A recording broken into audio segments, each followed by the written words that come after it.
Aunty आवाज सुनो, शांति रख लो। आप आ जाओ ना।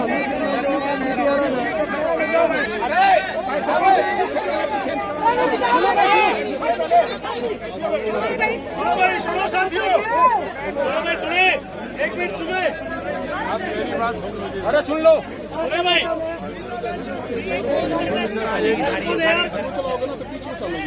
ये मेरे साथ संजय भाटिया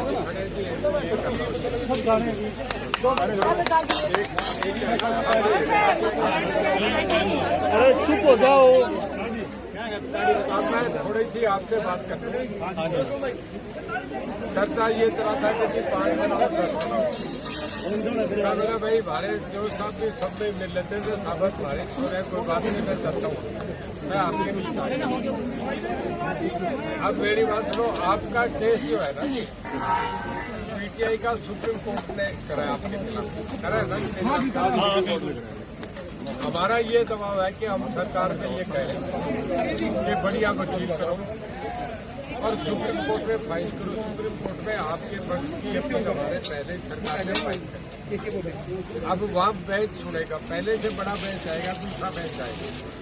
उसमें हम ये कर सकते हैं कि कोई चाहे 50 लाख ले ले, एक चीज का चाहे वो 70 लाख ले ले, हम और बात में ये ध्यान से हम पे सारा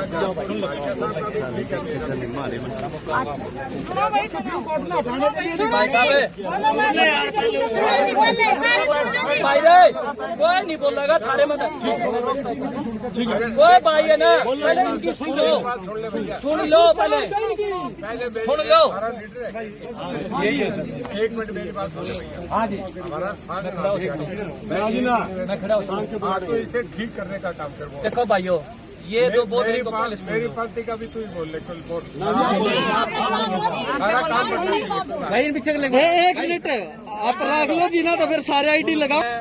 सब ये 1983 के हटाए गए 2001 के पीटीआईओ की तरफ से मैं ये कहना चाह रहा हूँ मंत्री जियों से कि पहले तो हमारे यहाँ ना एक बात लिखी जाए, सभी को वापस लिया जाए, क्योंकि सुप्रीम कोर्ट, लेकिन सरकार ने बगैर बताए कुछ भी नोटिस दिए, रात को ही हमारे को रिलीव कर दिया। ये तो पर्सनली खुंद काटने वाली बात हुई सरकार की कि ये तो पीटीआई रखनी ही नहीं हमने, जिसमें हमने 2010 के जो पीटीआई है आप जांच करा लो, अगर एक भी पीटीआई गलत डॉक्यूमेंट से भर्ती होया होगा तो हम नौकरी छोड़ देंगे। सीबीआई जांच कराओ, चाहे कोई भी जांच कराओ, कोई भी जांच कराओ, हम उस तैयार हैं उस जांच के लिए। लेकिन सरकार से हमारा ये निवेदन है कि ये राजनीति मत खेलो न्यायालय के आड़ में कि कांग्रेस ने भर्ती करे हैं, हमारा क्या दोष है? दोष क्यों नहीं है? न्यायालय ने तो कहा ही नहीं तुम हटा दो इनसे।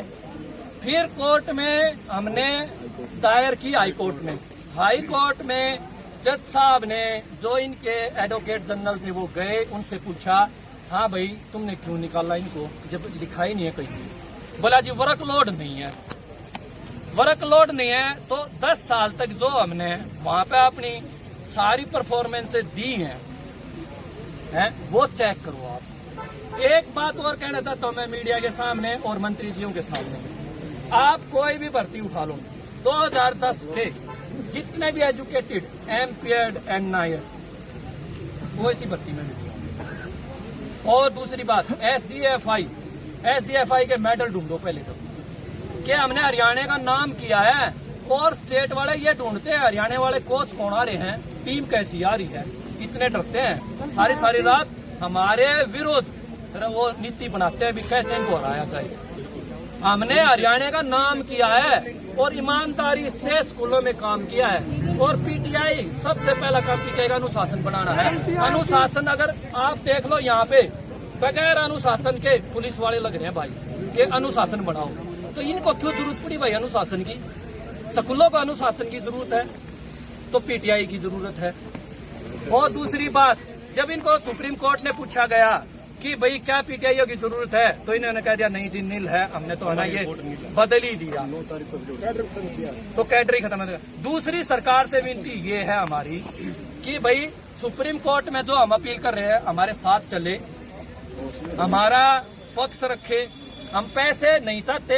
जो मंत्री जी कह रहे हैं कि 50 लाख रुपए लगे या कुछ भी लगे हम देने होते हैं, पैसे की जरूरत नहीं है। हमारे बच्चे रोड पे हैं, हम रोड पे हैं, ठीक है। हमारे आज के दिन हम मर चुके हैं 20,000 लोग हरियाणा वाले आज रोड पे खड़े हैं और भूखे प्यासे रोडों पे घूम रहे हैं। हम सरकार हमारी सुन नहीं रही। जेपी दलाल जी आए यहाँ पे, हम मिले, योगेश्वर दत्त भी साथ में थे, आश्वासन दिया गया कि तुम्हारी बात रख दी है, उन्होंने एक आश्वासन भी नहीं दिया हमारे को। तो अगर ये मंत्री जी ऐसा आश्वासन देके जाना चाहते तो हम भाई आश्वासन नहीं चाहते। हमारे को तो ठोस ये बोल के जाओ कि सरकार आपके साथ सुप्रीम कोर्ट में जाएगी और अगर तुम्हारे कागज वगैरह कुछ भी गलती पाए गए तो तुम्हारे को सजा मिलेगी। इस सजा के लिए हम तैयार हैं। ये मैं वादा करता हूँ 1983 पीटीआईओ की तरफ से, अगर हमारे बीच में कोई भी सर्टिफिकेट या गलत निकल गया तो हम खुद ही रिजाइन दे देंगे, सारे के सारे आप भर्ती कर लेना। और एक बात और कहना चाहता हूँ, जेजेपी वाले उप मुख्यमंत्री ये कह रहे हैं हम जल्दी से जल्दी टेस्ट कराएंगे। भाइयों 70% तो है ना, 45 पार है इसमें, ठीक है। और 40-50 पीटीआई मर चुके हैं, वो कैसे पेपर दे देंगे? उनकी विधवाएं, उनके जो एस्ग्रेसिया की वजह से जो उनको पैसे मिलते हैं वो पैसों से गुजारा कर रही हैं, बच्चों की फीस। मेरा नाम नवीन मलिक है जी। मंत्री जी ना बोलने दो, हल्का बरोदा। रुक जाओ बोलो ना भाई। मैं आपसे थोड़ा सा आराम से सुन रहे बिना माइक के बोल रहा हूँ कि मैं कभी जिंदगी में झूठ नहीं बोलता, गलत नहीं बोलता। आप भी जानते हैं ये छोटी मोटी बातें वजीर बन गया। 3 साल नहीं था वजीर, मुझे इस बात की भी परवाह नहीं। ऐसा है कि मैं इस इलाके का पार्ट हूँ। शायद मलिक साहब से तो मैं नहीं मिला, पर मैं जो देवीलाल का 1980 का लोकसभा का इलेक्शन था, तो मैं उनका इलेक्शन एजेंट था। अरे यार कह रहा हूँ मैं, सुन रहा हूँ। जो देवीलाल के उनके ब्याह पे जो कागज भरे जाते थे, दस्तखत होते थे, आपके पोलिंग एजेंट अपॉइंट होते थे, इलेक्शन एजेंट अपॉइंट होते थे, मैं करता था। और तब मैं सारे गाँवों में घूमा, सारे गाँव जितने आपके सोनीपत के। उसके बाद लोकसभा चुनाव आया, बाई इलेक्शन था, जो रिजिक राम लड़ रहे थे, किताब सिंह मलिक था, जो देवलाल, जो चरण सिंह, जो देवलाल के 2 रस्ते थे। और उस वक्त भी मैं उस इलेक्शन का इंतजार था। मैं सारे इलाके में सारे लोगों की कहानी बात समझता हूँ। और ये इलाका इतना जो देवलाल के साथ है, आप तो नए बच्चे हो, मैं भी नए नहीं हूँ, पर मैं 70 में हो गया, आप थोड़े जवान हो, अभी नौकरी कर रहे हो। आपकी पीढ़ी मेरे बाप के साथ रही, गलत तो नहीं क्या? और यहाँ कृपाराम पुल आया 43,000 से बना दिए, जिसको उन्होंने कहा इसको बना दो उसी को बना दिया। अब मैं किसी की बुराई नहीं कर रहा, हमारे साथ हुडा साहब में क्लास फेलो रहे हैं, किसी की उस बात पे नहीं जाना चाहिए, हमें अपनी बात करनी चाहिए, आपके दर्द की बात। एक बात आप जानते हैं, मैं तो ओम प्रकाश जी की सरकार में भी 6 वजीरों का साथ इस्तीफा दे दिया था जब महम वाला कांड हुआ, और मैं कहने कहीं सरकार में नहीं रहता, मैं इस्तीफा देके हो गया सरकार की हुआ था ना कि जो मैं इखलाक का आदमी हूँ। और इसी बात से मुझे 30 साल धक्के खाने पड़े, लड़ना पड़ा, फिर अब दोबारा बन के आए। और भाई मैं वजीर बना, उसके बाद कहीं परफॉर्मेंस में कसर रखे तो बता दो, सारे हरियाणा में साबित कह रहे रणजीत सिंह बहुत बढ़िया कर रहे हैं, चाहे जेल मंत्रालय चाहिए, मैं कर रहा हूँ मेरे काम। वो सब्जेक्ट अब बात का है। आपने मेरे बाप पे भरोसा करा, पीडीओ से हमारे घर के साथ रहे, मेरे पे एक बात का मैं तो 7 महीने से आया हूँ। मैं तो अभी भी, ये मेरे साथ संजय भाटिया जी खड़े हैं, सांसद है, 6 लाख से जीत गए, हिंदुस्तान में दूसरे नंबर पे थे। मैं बीजेपी का भी सदस्य नहीं बन नहीं सकता, ये मुझे बनाना चाहे, सीएम साहब बनाना चाहे तो भी नहीं बन सकता, फिर मुझे वजीर से एमएलए से इस्तीफा देना पड़ेगा, ये कानून है। पर मैं आपके साथ के बारे वाले के, मेरी आत्मा आपके साथ। मैं सरकार में एज मिनिस्टर हूँ, मैं आपका कोई आप में से 5 आदमी बन जाऊँ, 11 आदमी बन जाऊँ, मैं और भाटिया साहब दोनों आपकी सीएम साहब से मीटिंग करते और उनके सामने खुल के आपके पक्ष की बात करेंगे, हम दोनों खड़े। अब कुछ बातें मेरे आज तक नोटिस में नहीं है, उसमें मैं कह दूँ मैंने कर दिया तो ये हो जाएगा, ये कच्ची बात कोई नहीं। मलिक साहब मेरे से कह दियो, बतला के कह दी, मैं फिर यही खड़ा हूँ। मैं आपसे झूठ नहीं बात कहती, मैं चाह रहा हूँ गांव के छोरे अब क्यों सारा फायदा होना चाहिए, सारा नुकसान नहीं होना चाहिए। पर मैं इस आइडियल आदमी हूँ, काट लेता हूँ मेरी बात। हम तो अपना फायदा जमाते बहन जी मेरी बात सुन रहा ये बोलते रहे, मैं सुनता रहा ना, मैंने बोला ही नहीं बिल्कुल। कोई कहने के 5 से मिलूंगा, बोले भाई सब में मिलूंगा, ये दिक्कत है, अकेला अपनी कोई बात छोड़ी, हमारा घर है। अब मेरी एक बात सुनो, मैं जी जान के आपकी मदद करना चाह रहा हूँ, पाटिया साहब भी मेरे साथ है, करेंगे। अब मैं जाके सब्जेक्ट है सीएम, देखो बिना चीफ मिनिस्टर के कुछ मैं अपना पूरा हंगा लगा सकता हूँ, जोर लगा सकता दबाव बनाना जी हमारा पूरा। हूँ। एक मिनट बात सुनो, जवान होती है, अगर रणजीत सिंह जवान का नहीं है तो फिर कोई कहानी नहीं है। फिर आप मेरे को छोड़ो ही ना, फिर जिंदाबाद मुर्दाबाद नारे लगा दो, मैं सो के चला जाऊँ।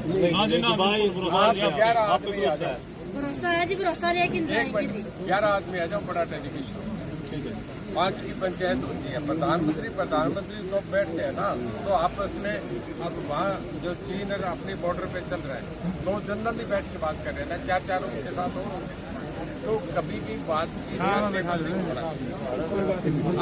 आदमी नारे से कुछ नहीं बताए, बस 11 आदमी आ जाओ, मुझे जो तारीख बताते हो मैं आपसे बताता हूँ। मैं इसके आपको 17-18 में, मैं 17-18 में ले सकता हूँ। आपको अगर बाद में कोई डेट कर दिया तो बाद में नहीं, कल परसों ही जी, आप सोच के बता दो, मैं आपको कल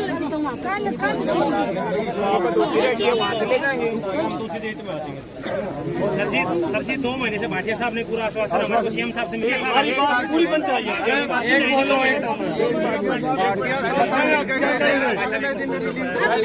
महीने तक भाटिया साहब ने हमारे मिलवाया, सारी बात हुई है, लेकिन फिर भी हमारे को आश्वासन अच्छा मिला, लेकिन उसके बावजूद हमारे साथ अन्याय हुआ। एक बात सुन लो, पंचायत का कायदा है कि पंचायत में जोर से नहीं बोलते, जोर से बोलते हैं ना तो आपके घर में बुजुर्ग लोग वाले को भगा देता, मैंने भाग गया पंचायत का। भाटिया साहब ने हमारा 2 महीने साथ दिया सर, हम रोड पे नहीं आए, हम तो ये बात कह रहे हैं। मैंने एक बार भी नहीं कहना, मैंने बार-बार भारत माता की अभी जय मत बोलियो भैया, ये नवीन भाई सुन लो, नहीं बोल रहे, नवीन मना कर रहा है, सुन लो मेरी करेंगे बात, सुन लो भाई मेरी बात, सुन लो भाई, 2 महीने से मेरी बात सुनो भाई।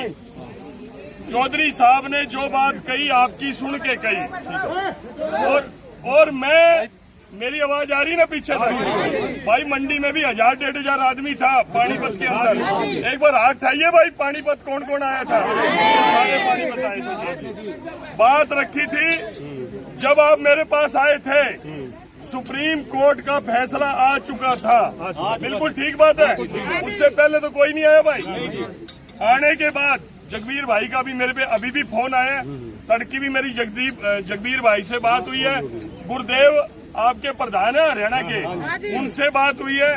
आप भले ही सड़क पे आए हो, आपका हक आना चाहिए, मैं मना नहीं करता, लेकिन मैंने लड़ाई अभी भी लड़नी आपकी नहीं छोड़ी। चौधरी साहब बड़े हैं, इसलिए मैं आपको सारी जानकारी देता हूँ, आज भी मैंने क्या किया है। सुनो, हमें आश्वासन दिया मेरे भाई ने कहा, हालांकि मेरी बड़ाई करी, भाई कोई आश्वासन नहीं दिया, आश्वासन ये दिया कि सिर धड़ की बाजी लगा के आपकी लड़ाई लड़ूंगा, और लड़ी भी है और आगे भी लड़ रहे हूँ। और दूसरी बात सुनो, आपने क्या कि हमारा नोटिस कर